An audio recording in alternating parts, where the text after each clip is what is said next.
Hello friend, welcome back to e learning with Hina ma'am channel. आज का जो session है काफ़ी इंपॉर्टेंट सेशन है। अगर इसकी बात की जाए तो इसमें रखेंगे हम एससीईआरटी के किताबों पर आधारित बहुविकल्पीय प्रश्न, यानी मल्टीपल चॉइस क्वेश्चन मिलेंगे। किससे होंगे? वो होंगे शारीरिक विज्ञान से। ये इंटर लेवल की बुक है, खंड का इसका पाठ है। तो शारीरिक विज्ञान से रिलेटेड हम वो देखेंगे। एमसीक्यू टाइप क्वेश्चन आपको बता दें कि जो पीडीएफ है आपको टेलीग्राम तथा व्हाट्सएप नंबर पर दोनों पर मिल जाएगी। तो टेलीग्राम और व्हाट्सएप पर अगर आप अभी तक नहीं जुड़े हैं तो जुड़ जाइए, क्योंकि जिस दिन हमें टाइम मिला उसी दिन उस पर काफ़ी इंपॉर्टेंट पीडीएफ डाउनलोड कर दी जाएंगी। तो आज के लिए सेशन की शुरुआत करते हैं उसी मोटिवेशन कोड के साथ, जो आपको ऊर्जावान रखेगा तथा औरों से बेटर तथा अलग करने के लिए आपको प्रेरित करता रहेगा। क्योंकि हमारा टारगेट है 100+ 60 क्वेश्चन आप खुद से सही कराते हैं, यानी 125 में से 60 आप ऐसे सही कराते हैं कि आपको पता ही नहीं होता कितने हैं नहीं। तो आपको तैयारी कितनी 60 क्वेश्चनों की करनी है, केवल 60 क्वेश्चनों पे हमारी तैयारी है। क्योंकि 125 में से 60 क्वेश्चन तो इजीली हो ही जाते हैं। तो चलिए आज का सेशन शुरू करते हैं उसी मोटिवेशन कोड के साथ, जो आपको ऊर्जावान रखेगा। हारा वही है जो लड़ा नहीं। आप हार नहीं सकते, क्योंकि आप कौन है? आप भारतीय हैं। इतिहास गवाह है, भारतीय कभी हारते नहीं हैं। क्योंकि संघर्ष को जारी रखिए। अगर संघर्ष जारी है तो आप हार नहीं सकते, क्योंकि संघर्ष ही बताता है कि व्यक्ति अभी हारा नहीं। पहला क्वेश्चन देखते हैं। कोशिका के विषय में सत्य कथन है। तो उस कोशिका के विषय में क्या सत्य कथन है? ये आ बोला है यह जीवित संरचना है। बा बोला इन्हें केवल सूक्ष्मदर्शी यंत्रों द्वारा ही देखा जा सकता है। जबकि सा कह रहा है यह शरीर की रचनात्मक और कार्यात्मक इकाई है। कभी कभी ऑप्शन में खाली ये रख दिया जाता है, ये एक बार आ चुका है इसलिए याद रखिएगा। ये शरीर की रचनात्मक और कार्यात्मक इकाई है। इन्हें केवल सूक्ष्मदर्शी यंत्रों द्वारा ही देखा जा सकता है। यह जीवित संरचना है कोशिका, सेल्स। क्यों? तो यहाँ पे ये कथन क्या है? ये सभी कथन सत्य हैं। तो यहाँ पे आंसर जो हमारा वो डी है। मगर इस तरह से एक बार क्वेश्चन बन चुका है कि कोशिकाएं हैं अजीवित संरचना, यह शरीर की रचनात्मक तथा कार्यात्मक इकाई है। तो याद रखिएगा यह शरीर की रचनात्मक तथा क्रियात्मक इकाई है। नेक्स्ट क्वेश्चन देखते हैं। मानव शरीर की संरचनात्मक तथा क्रियात्मक इकाई है, तो वो हमारी है कोशिका। ठीक है, मानव शरीर की संरचनात्मक तथा क्रियात्मक इकाई। वनस्पति तथा जंतु कोशिकाओं में समान रूप से पाए जाते हैं। तो दोनों ही में समान रूप से कौन होते हैं? केंद्रक तथा जीवद्रव्य समान रूप से पाए जाते हैं। ऊतकों का निर्माण होता है अपने आप पोषण से, कोशिकाओं के मिलने से, आकस्मिक रूप से। तो ऊतकों का निर्माण कब होगा? तो ये कोशिकाओं के मिलने से ऊतकों का यानी टिश्यूज का निर्माण होता है। एक ऊतक को दूसरे ऊतक से अथवा एक अंग को दूसरे अंग से जोड़ने का कार्य करते हैं। तो एक ऊतक को चाहे समझिए या एक अंग को दूसरे अंग से समझिए, तो ये होते हैं संयोजी ऊतक कार्य करते हैं। किसी कार्य को पूरा करने के उद्देश्य से विभिन्न अंग मिलकर बनते हैं। तो ये क्या तंत्र या संस्थान बनाते हैं? विभिन्न मिलकर क्या बनाते हैं? ये तंत्र या संस्थान बनाते हैं। नेक्स्ट क्वेश्चन देखते हैं। अनेक कोशिकाओं के मिलने से बनते हैं शरीर, तंत्र, ऊतक और अंग। अभी हमने पढ़ा था अनेक कोशिकाओं के मिलने से ऊतक का निर्माण यानी टिश्यूज का निर्माण होता है। आच्छादक कोशिकाएं पाई जाती हैं शरीर की अस्थियों में, शरीर की पेशियों में, शरीर के रक्त में, शरीर की झिल्लियों में। तो ये पाई जाती हैं शरीर की झिल्लियों में। अस्थि कोशिकाओं का आकार होता है गोल, पतला तथा लंबा। सी बोला है चपटा और डी बोला है आपका अनियमित। तो अस्थि कोशिकाओं का जो आकार होता है वो अनियमित होता है। ऊतकों के परस्पर संबंध होने से होने वाली संरचना को कहते हैं। पहला आ हाथ, ब पैर, स तंत्र और द अंग। तो इसको क्या कहते हैं? अंग कहते हैं। कोशिका विभाजन के लाभ हैं शरीर का विकास, ब चोटिल कोशिकाओं के स्थान पर नई कोशिकाओं की पूर्ति, सा माता पिता के गुणों को नई संतान में भेजना और द उपयुक्त सभी। तो कोशिका विभाजन के ये सभी लाभ हैं, क्योंकि इसके बिना विकास भी नहीं हो सकता। चोटिल जो कोशिकाएं होती हैं उनका नई कोशिकाओं की पूर्ति भी नहीं हो सकती, और माता पिता के जो आपके जीन्स के गुण हैं वो भी ट्रांसफ़र नहीं हो सकते नए सेल्स में। चलिए नेक्स्ट क्वेश्चन देखते हैं। मानव खोपड़ी में कुल अस्थियां होती हैं। आ बोल रहा है 22, बह बोल रहा है आपका 18, सा ऑप्शन है 14 और द ऑप्शन है 19। तो आपका यहाँ पर राइट आंसर जो रहेगा इसका मानव खोपड़ी में कुल कितनी अस्थियाएँ होती हैं, तो राइट आंसर रहेगा यानी 22। चेहरे में कुल कितनी अस्थियाँ होती हैं, तो ए ऑप्शन है 24, बी 12, सी 14 और डी 28। तो यहाँ पर राइट आंसर रहेगा सी 14। चेहरे में कुल 14 होती हैं। नेक्स्ट क्वेश्चन देखिए, छोटे बच्चों में कशेरु दंड में कोशिकाएं होती हैं। ए ऑप्शन है 33, बी 26, 30 और आपका 27। तो यहाँ पर राइट आंसर जो रहेगा वो हमारी 33 होती हैं। नेक्स्ट क्वेश्चन, मानव के मस्तिष्क कोश में कितनी अस्थियां पाई जाती हैं, तो ए ऑप्शन है 10, बी 8, सी 22 और डी आपका 14। तो कितनी अस्थियां पाई जाती हैं मस्तिष्क कोश में, तो याद रखिएगा 8 पाई जाती हैं। मस्तिष्क कोश की अस्थियां परस्पर किस प्रकार की संधि से जुड़ी होती हैं, तो ये जुड़ी होती हैं हमारी चल संधि से, अपूर्ण संधि से, अचल संधि से, कब्जा संधि से। तो मस्तिष्क कोश में अस्थियां परस्पर जुड़ी होती हैं अचल संधि से। अगर चलती होती हैं तो ये गायब मस्तिष्क तरह काम नहीं करता। एक वयस्क व्यक्ति की रीढ़ की हड्डी में कुल कशेरुकाएं होती हैं, तो यहाँ पे ए ऑप्शन है 33, बी ऑप्शन है 26, सी ऑप्शन है 30 और डी ऑप्शन है 28। तो यहाँ पे 26 ऑप्शन हमारा सही है। यानी जिस तरह से क्या होता है कि 300 हड्डियाँ होती हैं किस में, छोटे बच्चों में, और बड़ों में कितनी हो जाती हैं 206 घट जाती हैं। उसी तरह से यहाँ पे भी क्या होता है कि कशेरुकाओं में कितनी हड्डी कुल कितनी कशेरुकाएँ होती हैं, तो वयस्कों में 26 और बच्चों में हमारी कशेरुदंड में 33 होती हैं। एक वयस्क व्यक्ति के शरीर में कुल पसलियाँ होती हैं, वयस्क की बात हो रही है तो ये 24 होती हैं, 12 दोनों साइड। चलिए नेक्स्ट देखते हैं, कोहनी का जोड़ कौन सा जोड़ कहलाता है, तो आ बोला है आपका दुरांग, बा है यहाँ पे कब्जेदार और सा है फिसलने वाला और डा है आपका खूंटेदार। तो यहाँ पे वी ऑप्शन बिल्कुल सही रहेगा यानी वाह कब्जेदार।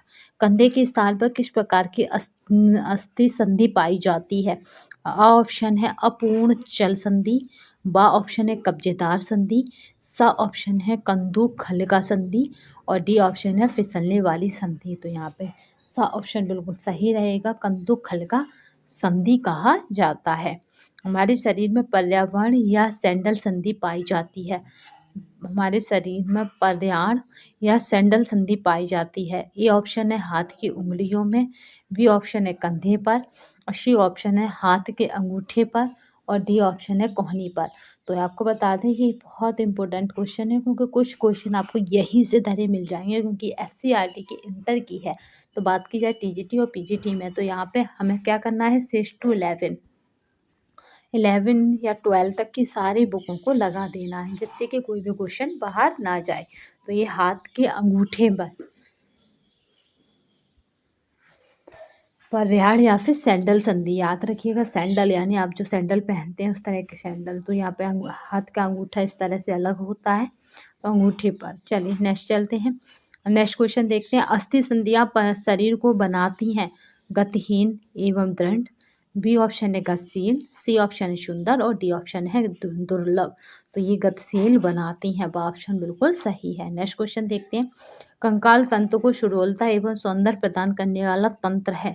तो ए ऑप्शन है तंत्रिका तंत्र, बी ऑप्शन है पेशी तंत्र, सी ऑप्शन है परसंचरण तंत्र, डी ऑप्शन है पाचन तंत्र।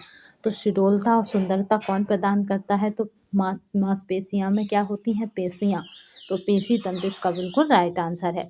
शरीर की उन मांसपेशियों को क्या कहा जाता है जो व्यक्ति की इच्छा के अनुसार कार्य करती हैं, जो व्यक्ति की इच्छा के अनुसार क्या करती हैं कार्य करती हैं। तो ए ऑप्शन है अनैच्छिक पेशियां, बी ऑप्शन है इच्छुक पेशियां, सी ऑप्शन है हृदय पेशियां, उपयुक्त सभी। तो यहाँ पे देखिए व्यक्ति की इच्छा के अनुसार कार्य कर रही है तो वो हमारी ऐच्छिक पेशी कहलाती हैं। ऐच्छिक पेशियों की विशेषता है यह व्यक्ति की इच्छा के अनुसार कार्य करती हैं, निरंतर कार्य करने पर ये थक जाती हैं तथा उन्हें विश्राम की आवश्यकता होती है। यह किसी न किसी अस्थि से संबंध होती हैं।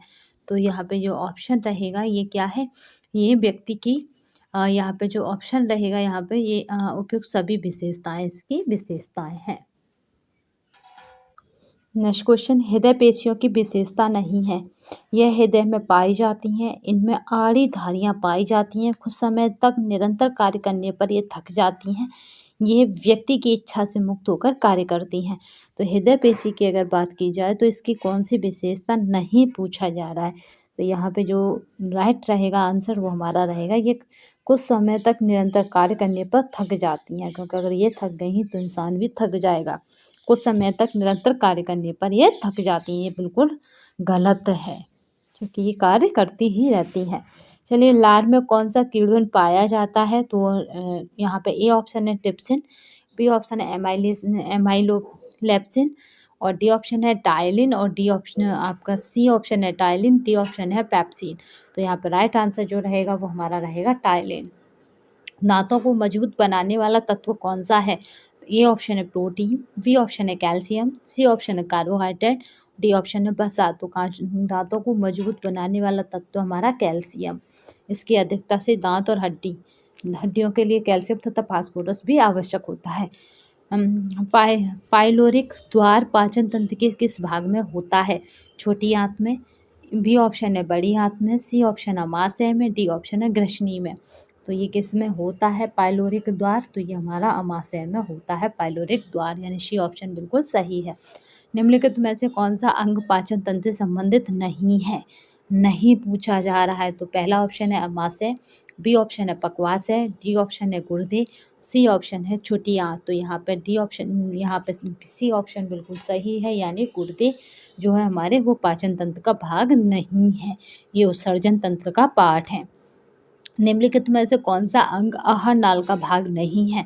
तो यहाँ पे पहला ऑप्शन है मुख, जो मुख सबसे पहला भाग है आहार नाल का, फिर ग्रसनी के बाद अमाशय, अमाशय के बाद यकृत।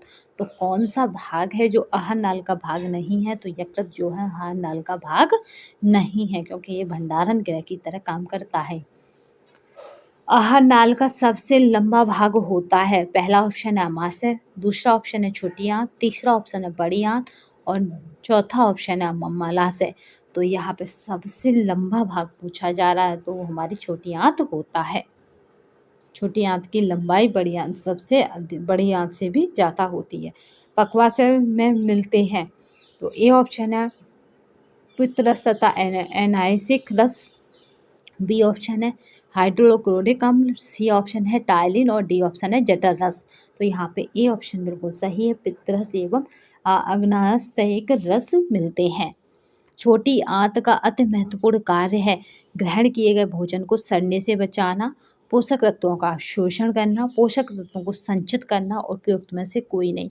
तो पोषक तत्वों का अवशोषण कहाँ होता है, छोटी आंत में होता है। दांतों के मुख्य भाग हैं, तो शिखर, ग्रीवा, मूल। तो उपयुक्त सभी क्या है, दांतों के मुख्य भाग हैं। किसी दिन इसका कराएंगे कि दांतों की पूरी इमेजेस के माध्यम से पूरे दांत कराएंगे, क्योंकि दांतों से 1 या 2 क्वेश्चन बनता है। यकृत का मुख्य कार्य होता है पित्त संग्रह करना, विभिन्न एंजाइम बनाना, पित्त रस बनाना, और उपयुक्त में से कोई नहीं। तो ये यकृत क्या करता है, पित्त रस का निर्माण करता है, यानी पित्त रस बनाता है। यकृत अतिरिक्त शर्करा को किस में परिवर्तित कर देता है। तो यहाँ पे पहला ऑप्शन है ग्लाइकोजन में, दूसरा ऑप्शन है सेलुलोज में, तीसरा ऑप्शन है एंजाइम में, और चौथा ऑप्शन है मंड एवं स्टार्च में परिवर्तित कर देता है। यहाँ पे जो ऑप्शन रहेगा वो हमारा रहेगा यहाँ पे ग्लाइकोजन में परिवर्तित कर देता है। प्रोटीन के पाचन से बनता है। तो यहाँ पे प्रोटीन के पाचन से क्या बनेगा, ए ऑप्शन अमीनो अम्ल, बी ऑप्शन है ग्लूकोज, सी ऑप्शन है ग्लिसरॉल या वसीय अम्ल, और डी ऑप्शन है उपयुक्त में से कोई नहीं। तो अमीनो अम्ल यहाँ से बनेगा प्रोटीन के पाचन से। वसा के पाचन से बनता है अमीनो अम्ल, ग्लाइकोजन, ग्लिसरीन और वसीय अम्ल, और उपयुक्त में से सभी। तो जब हम वसा का पाचन होता है तो वसा के पाचन से जो बनेगा वो हमारा है ग्लिसरीन और वसीय अम्लों का निर्माण होता है वसा के पाचन से। मनुष्य के मुख में कितनी लार ग्रंथियां होती हैं। ए ऑप्शन है 6, बी ऑप्शन है 8, सी ऑप्शन है 10, और डी ऑप्शन है 12। तो 6 लार ग्रंथियां मनुष्य के मुख में होती हैं। जब भी खाने को देखते ही पानी आ जाता है। नेक्स्ट क्वेश्चन देखते हैं, मनुष्य के पाचन तंत्र में आहार के कार्बोहाइड्रेट का पाचन आरंभ हो जाता है। तो कार्बोहाइड्रेट का पाचन कहाँ से आरंभ हो जाता है? तो मुखगुहा से, आमाशय से, पक्वाशय से, बड़ी आंत से। तो मुखगुहा से ही भोजन का मतलब आहार के कार्बोहाइड्रेट का पाचन आरंभ हो जाता है। आमाशय का आकार होता है लंबा, गोल, खोखला, थैली या मशक जैसा। तो यहाँ पे जो डी आंसर है बिल्कुल सही है, थैले या फिर मशक जैसा होता है। ग्रसनी के बाद भोजन आता है छोटी आंत में, ग्रहणी में, आमाशय में और बड़ी आंत में। तो जब ग्रसनी जो होती है, आहार के बाद ग्रसनी आती है, तो ग्रसनी के बाद जो हमारा भोजन आता है वो सीधे आमाशय में आता है।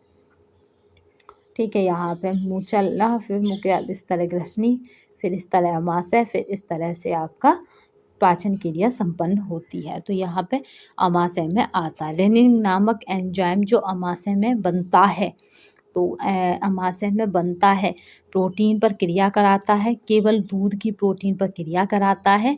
और यहाँ पे जो रहेगा, दूध को फाड़कर उसकी प्रोटीन को अलग करता है और मंड को पचाता है। तो रेनिन नामक एंजाइम क्या करता है आमाशय में? तो ये दूध को फाड़कर उसकी प्रोटीन से अलग करता है। ठीक है, दूध को फाड़कर उसके प्रोटीन को अलग कर देता है। नेक्स्ट चलते हैं, पेप्सिन नामक एंजाइम पाया जाता है। तो पेप्सिन नामक जो एंजाइम है उसकी बात की जाए तो पहला ऑप्शन है जठर रस में, दूसरा ऑप्शन है पित्त रस में, तीसरा ऑप्शन है आंत्रिय रस में, चौथा ऑप्शन है अग्नाशयिक रस में। तो पेप्सिन नामक एंजाइम की बात की जाए तो ये कहाँ पे, पेप्सिन यानी पेप्सी कहाँ पीते हैं? जठर रस में पाया जाता है। नेक्स्ट क्वेश्चन देखते हैं, शरीर की अस्थियों को गति प्रदान करने में सहायक है आँखें, हाथ पैर, शरीर की मांसपेशियाँ, शरीर की ताकत। तो शरीर की मांसपेशियाँ शरीर को गति प्रदान करती हैं। मानव शरीर में लगभग कुल कितनी पेशियाँ होती हैं? 500, 600, 206, असंख्य। तो यहाँ पे होती हैं 600। और हड्डियों की संख्या कितनी है? याद रखेंगे 206। मांसपेशियों को स्वस्थ रखने के लिए आवश्यक है पौष्टिक भोजन, व्यायाम, विश्राम, उपयुक्त सभी। तो यहाँ पर डी ऑप्शन है उपयुक्त सभी। पेशियों का शरीर के लिए महत्व है, ये शरीर को सुंदर एवं सुडौल बनाती हैं, शरीर को गति प्रदान करती हैं, शरीर के कुछ अंगों का निर्माण करती हैं। तो यहाँ पे ऑप्शन बनेगा उपयुक्त सभी। नेक्स्ट क्वेश्चन देखते हैं, कंकाल तंत्र को सुडौलता और सौंदर्य प्रदान करने वाला तंत्र है। तो यहाँ पे परसंचरण तंत्र कंकाल तंत्र को सुडौलता और सौंदर्य प्रदान करने वाला तंत्र है। पहला तंत्रिका तंत्र, दूसरा पेशी तंत्र, तीसरा परसंचरण तंत्र और चौथा पाचन तंत्र। पेशी तंत्र क्या करता है? इसको सुडौलता प्रदान करता है। शरीर की उन मांसपेशियों को क्या कहा जाता है जो व्यक्ति की इच्छा के अनुसार कार्य करती हैं? तो ऐच्छिक पेशी कहा जाता है। ऐच्छिक पेशियों की विशेषता है, तो ये क्या करती है ऐच्छिक पेशी? ये व्यक्ति की इच्छा के अनुसार कार्य करती हैं, निरंतर कार्य करने पर ये थक जाती हैं तथा इन्हें विश्राम की आवश्यकता होती है, किसी न किसी अस्थि से संबंधित होती हैं। तो उपयुक्त सभी यहाँ पे क्या है? इसकी विशेषता है। हृदय पेशियों की विशेषता नहीं है, यह हृदय में पाई जाती हैं, इनमें आड़ी धारियाँ पाई जाती हैं, कुछ समय तक निरंतर कार्य करने पर ये थक जाती हैं। डी ऑप्शन है, ये व्यक्ति की इच्छा से मुक्त होकर कार्य करती हैं। तो नहीं पूछा जा रहा, तो यहाँ पे कुछ समय तक निरंतर कार्य करने पर ये थक जाती हैं। इसी ऑप्शन बिल्कुल सही है। नेक्स्ट क्वेश्चन देखते हैं, कैलोरी को कहते हैं ऊर्जा मापने की इकाई को, विटामिन मापने की इकाई को, खनिज लवण मापने की इकाई को, उपयुक्त सभी। तो कैलोरी कहते हैं ऊर्जा मापने की इकाई को। एक मोटे व्यक्ति को कम प्रयोग करना चाहिए, ये ऑप्शन है कार्बोहाइड्रेट का, बी वसा का, सी विटामिन का और डी है प्रोटीन का। तो वसा का कम प्रयोग करना चाहिए एक मोटे व्यक्ति को। सबसे अधिक कैलोरी प्राप्त होती है वसा से, प्रोटीन से, कार्बोहाइड्रेट से, उपयुक्त सभी से। तो सबसे अधिक कैलोरी हमें वसा से प्राप्त होती है। 1 ग्राम वसा हमें 9 किलो कैलोरी देता है। 1 ग्राम प्रोटीन हमें 4 किलो कैलोरी देता है। 1 ग्राम कार्बोहाइड्रेट हमें 4 ग्राम किलो कैलोरी देता है। अधिक परिश्रम करने वालों को कितनी कैलोरी की प्रतिदिन आवश्यकता होती है? तो यहाँ पे अधिक परिश्रम करने वालों को अगर कैलोरी की मांग की पूछी जाए तो कितने की आवश्यकता होती है? तो 3000 कैलोरी की आवश्यकता होती है अधिक परिश्रम यानी हैवी वर्क करने वाले को। नृत्य करने वाली महिलाओं को प्रति घंटा कितनी कैलोरी की आवश्यकता होती है? तो नृत्य भी एक हैवी वर्क में आ जाता है, तो 3.90 आवश्यकता होती है। व्यक्ति को मोटा होने का कारण है, तो प्रोटीन, वसा, कार्बोहाइड्रेट, उपयुक्त सभी। तो यहाँ पे वसा क्या है? व्यक्ति के मोटे होने का कारण बनती है, क्योंकि वो जितनी ज़्यादा वसा लेगा उतना ही ज़्यादा मोटा हो जाएगा। नेक्स्ट क्वेश्चन देखते हैं।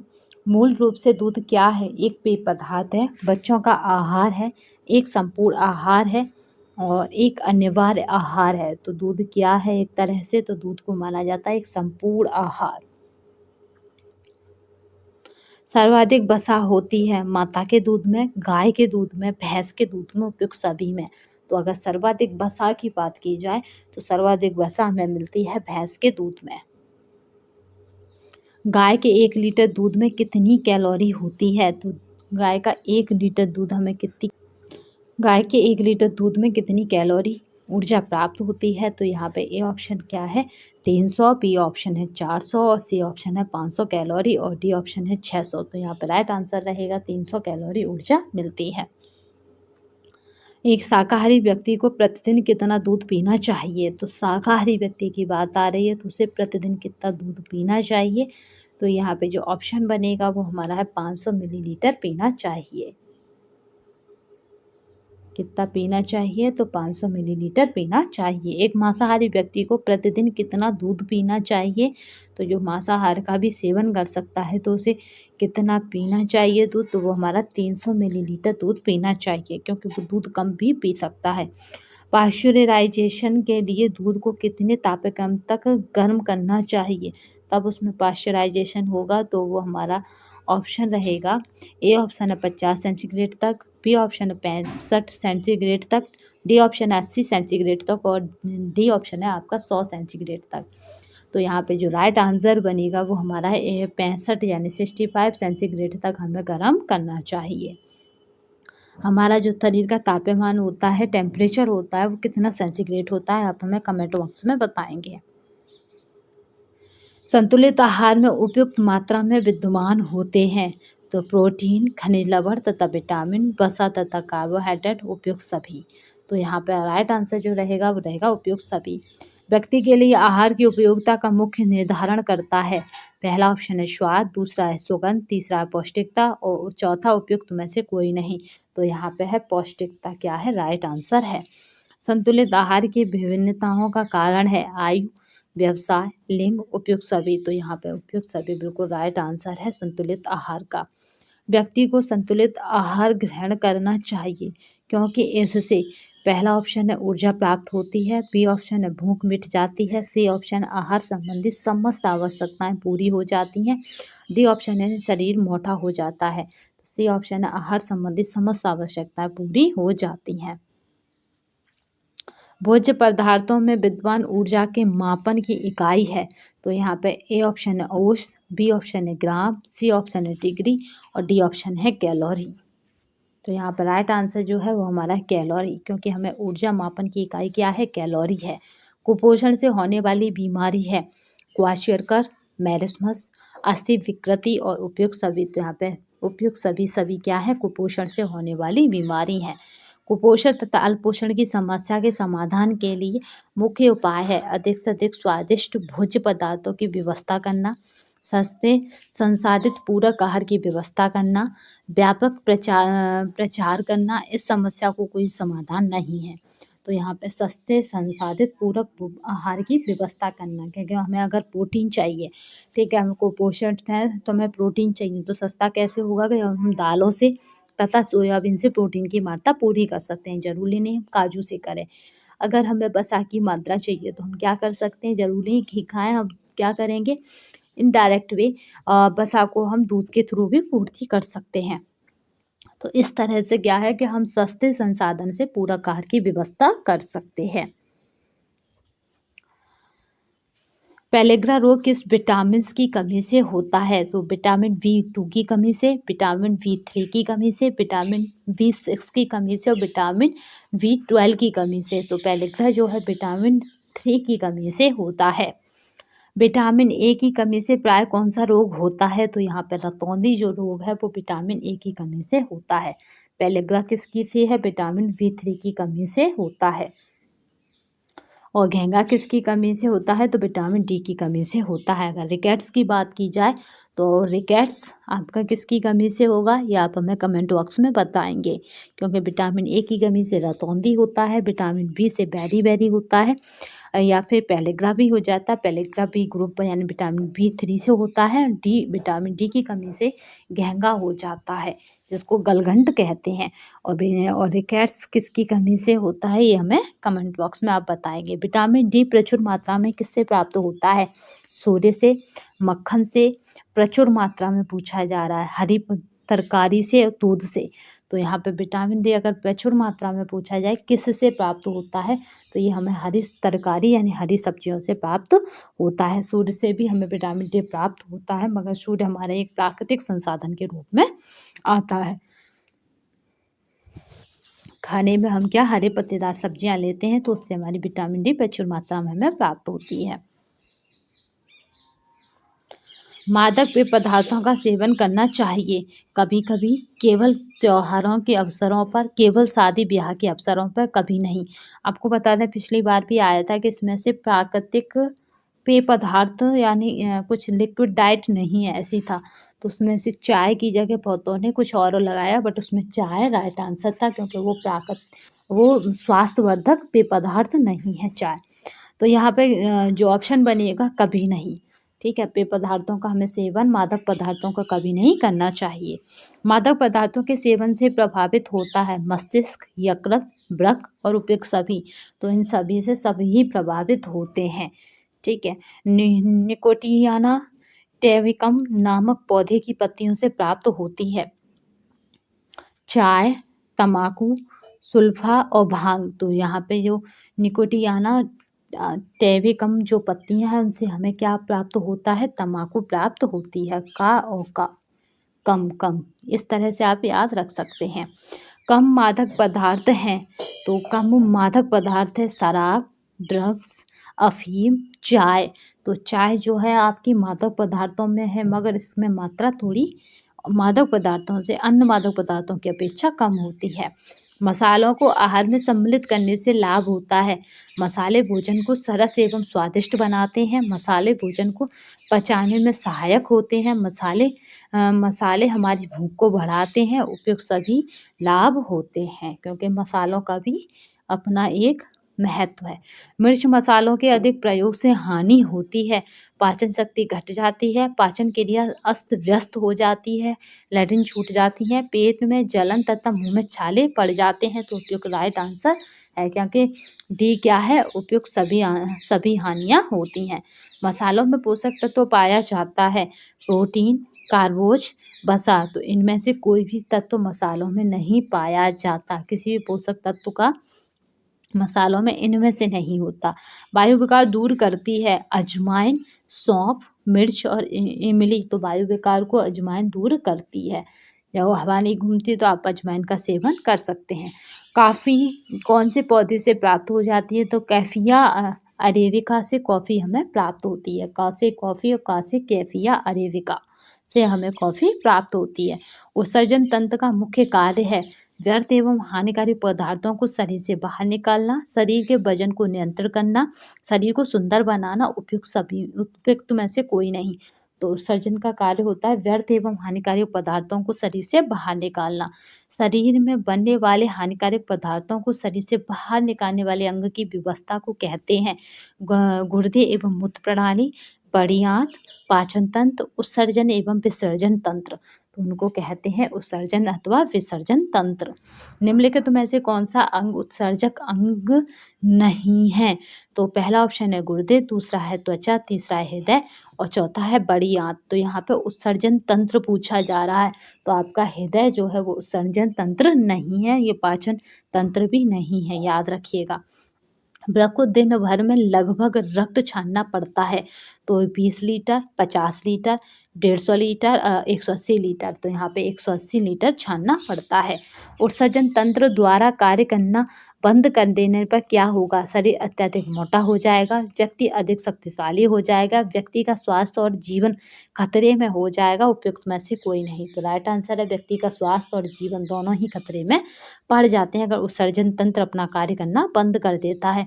रक्त में से हानिकारक पदार्थों को छानकर अलग करने का कार्य कौन करता है? तो पहला ऑप्शन है हृदय करता है, दूसरा है गुर्दे करते हैं, तीसरा है बड़ियात करती है और चौथा ऑप्शन है तिल्ली करती है। तो यहाँ पे क्या है, गुर्दे आपकी किडनी ये काम करती है। मूत्र में नहीं पाया जाता है, ये ऑप्शन है यूरिया, बी ऑप्शन है यूरिक अम्ल, सी ऑप्शन है लवण और डी ऑप्शन है रक्तकण। तो यहाँ पे रक्तकण मूत्र में नहीं पाए जाते हैं।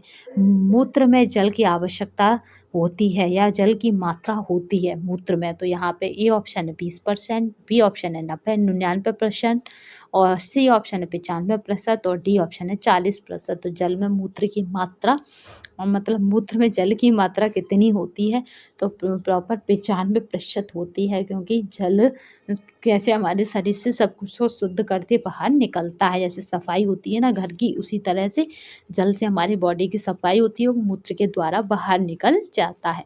जल की शुद्धि किस अंग में, यानी नेक्स्ट क्वेश्चन देखते हैं। यहाँ पे था मूत्र में जल की मात्रा तो कितनी है, 95%। यहाँ पे नेक्स्ट क्वेश्चन देखिए, मूत्र की शुद्धि किस अंग में होती है? तो अमाशय में, फेफड़े में, हृदय में और आपका है वृक्क में। तो मूत्र की शुद्धि किस अंग में होती है? तो याद रखेंगे यहाँ पे वृक्क में होती है, यानी किडनी में होती है मूत्र की शुद्धि। शरीर के रंग का निर्धारण करते हैं, तो वर्णक, तेल ग्रंथि, श्वेत ग्रंथियाँ, उपयुक्त सभी। तो वर्णक क्या है, शरीर के रंग का निर्धारण करते हैं। सामान्य दशा में त्वचा कितनी मात्रा में पसीने का उत्सर्जन करती है? तो यहाँ पे त्वचा आपके कितनी मात्रा में क्या कर सकती है, पसीना निकाल सकती है, यानी पसीने से जो पानी निकलता है पसीने का उत्सर्जन कर सकती है। तो यहाँ पे ऑप्शन बनेगा 500 मिलीलीटर तक ये पसीने के रूप में उत्सर्जित कर सकती है, यानी बाहर निकाल सकती है। बालों का निर्माण किस पदार्थ से होता है? तो बालों के निर्माण की बात करते हैं तो पिगमेंट से, केराटिन से, सीबम से और उपयुक्त में से कोई नहीं। तो बालों का निर्माण किस पदार्थ से होगा? तो हमारा राइट आंसर जो रहेगा केराटिन से होता है। उपत्वचा का बढ़ा हुआ भाग है, तो यहाँ पे राइट आंसर जो रहेगा पहला नाखून, दूसरा है बाल, तीसरा है मुहासे और चौथा उपयुक्त में से कोई नहीं। तो यहाँ पे पहला उपत्वचा के अगर भाग की बात की जाए तो आपको हर वीकली काटने पड़ते हैं, तो वो हमारे हैं नाखून। त्वचा के कार्य हैं शरीर की सुरक्षा, अनावश्यक पदार्थों का उत्सर्जन, बाह्य संवेदनाओं को ग्रहण करना, उपयुक्त सभी। तो यहाँ पे जो राइट आंसर रहेगा वो रहेगा उपयुक्त सभी। आज की हमने श्रृंखला को कंप्लीट किया, जो हमारी मतलब SCERT पर आधारित है। जब SCERT की बुकों को हम कंप्लीट कर लेंगे उसके बाद हम NCERT पे जाएंगे, क्योंकि हमारा टारगेट TGT एग्ज़ाम 100+ है। तो TGT की अगर बात की जाए तो SCERT से ही क्वेश्चन बनते हैं, तो इसलिए पहले हम SCERT की बुकों को देखेंगे, उसके बाद देन हम NCERT की बुकों को देखेंगे। जब हमारा TGT का जो टारगेट है, यानी TGT का जो सिलेबस है, उतना हम कंटेंट क्या करें, कवर कर लें यूपी की बुकों से, उसके बाद हम NCERT को देखेंगे। तब तक हम SCERT के ही मल्टीपल या बहुविकल्पीय प्रश्नों को देखेंगे, क्योंकि इधर हमें यूथ के प्रति सेट लगाने, इधर हमें यूथ का ही प्रीवियस लगाना है। तो इस तरह से जितना हमारा जो कंटेंट है, पहले TGT के लिए जो हमें पर्याप्त मतलब रीडिंग करनी है, पढ़ना है, उसको हम कंप्लीट कर लेंगे। देन उसके बाद हम क्या करेंगे, NCERT की बुकों को देखेंगे, फिर उनके बाद NIOS की बुकों को देखेंगे। ठीक है, नेशनल ओपन स्कूल वाली जो बुकें आती हैं उनको भी देखेंगे, क्योंकि वो भी एक अच्छा सोर्स है पढ़ने के लिए। तो चलिए आज के लिए बस इतना ही। ये PDF आपको टेलीग्राम तथा व्हाट्सअप चैनल पर मिल जाएगा, व्हाट्सअप नंबर पर मिल जाएगी। ये व्हाट्सअप ग्रुप बनाए उसे ज्वाइन कर लीजिए, क्योंकि जब भी हमें टाइम मिलेगा हम उसमें छोटी छोटी पिकों को भेज देंगे, जिससे कि आपकी तैयारी और उनसे भी बेहतर हो सके। और जो भी स्टूडेंट हैं जिनकी क्वेरी थी, जिन फ्रेंडों की क्वेरी थी कि अपना नंबर दे दीजिए, तो आपको बताया कि जब हमने व्हाट्सअप नंबर मतलब व्हाट्सअप ग्रुप बनाया, तो जब ग्रुप बनाते हैं आप ग्रुप में ज्वाइन करेंगे तो आपको नंबर अपने आप मिल जाएगा।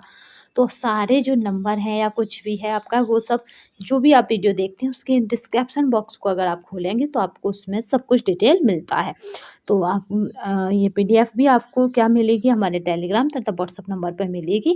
अगर आप चैनल पर इस बार नए आए हैं या पहली बार आए हैं या पहली बार विजिट कर रहे हैं तो चैनल को सब्सक्राइब कर लीजिएगा, क्योंकि लाइव सेशन से आप कभी भी नहीं जुड़ पाएंगे, क्योंकि कोई भी लाइव सेशन का नोटिफिकेशन पहले से नहीं डाला जाता है। जिनके पास सब्सक्राइब होता है उन्हीं के पास ये नोटिस जाता है। तो यहाँ पहले से लाइव सेशन कोई डिसाइड नहीं होता है कि आप चाहें जब उसमें पहले से आ सकते हैं, नहीं, जब भी आप आएंगे जब आप इसे सब्सक्राइब कर लेंगे, क्योंकि आपके पास वो नोटिफिकेशन आएगा ही नहीं और हम पहले से डिसाइड नहीं कर पाते हैं लाइव सेशन का, या हमारा कोई शेड्यूल पहले से निश्चित नहीं होता है। तो बिना सब्सक्राइब के आप हमारे कभी भी लाइव सेशन से नहीं जुड़ सकते हैं। तो पहले हम एनसीईआरटी की बुकों को देखेंगे, देन मतलब यूथ को देखेंगे, क्योंकि हमारा टारगेट 100 प्लस है। हमारा टारगेट बुकों को पूरा करना है, नहीं, हमारा टारगेट 100 प्लस है। तो इसलिए हम पहले यूथ को देखेंगे, क्योंकि हमारा क्या है, क्वेश्चन फंसने चाहिए, और एससीईआरटी से हमारे यूपी का है, इसलिए ज़्यादा से ज़्यादा क्वेश्चन फंसेंगे। तो आज के लिए बस इतना ही। धन्यवाद। अगले सेशन में फिर मिलेंगे इसी तरह के क्वेश्चनों के साथ। तब तक के लिए धन्यवाद। वंदे मातरम। जय हिंद।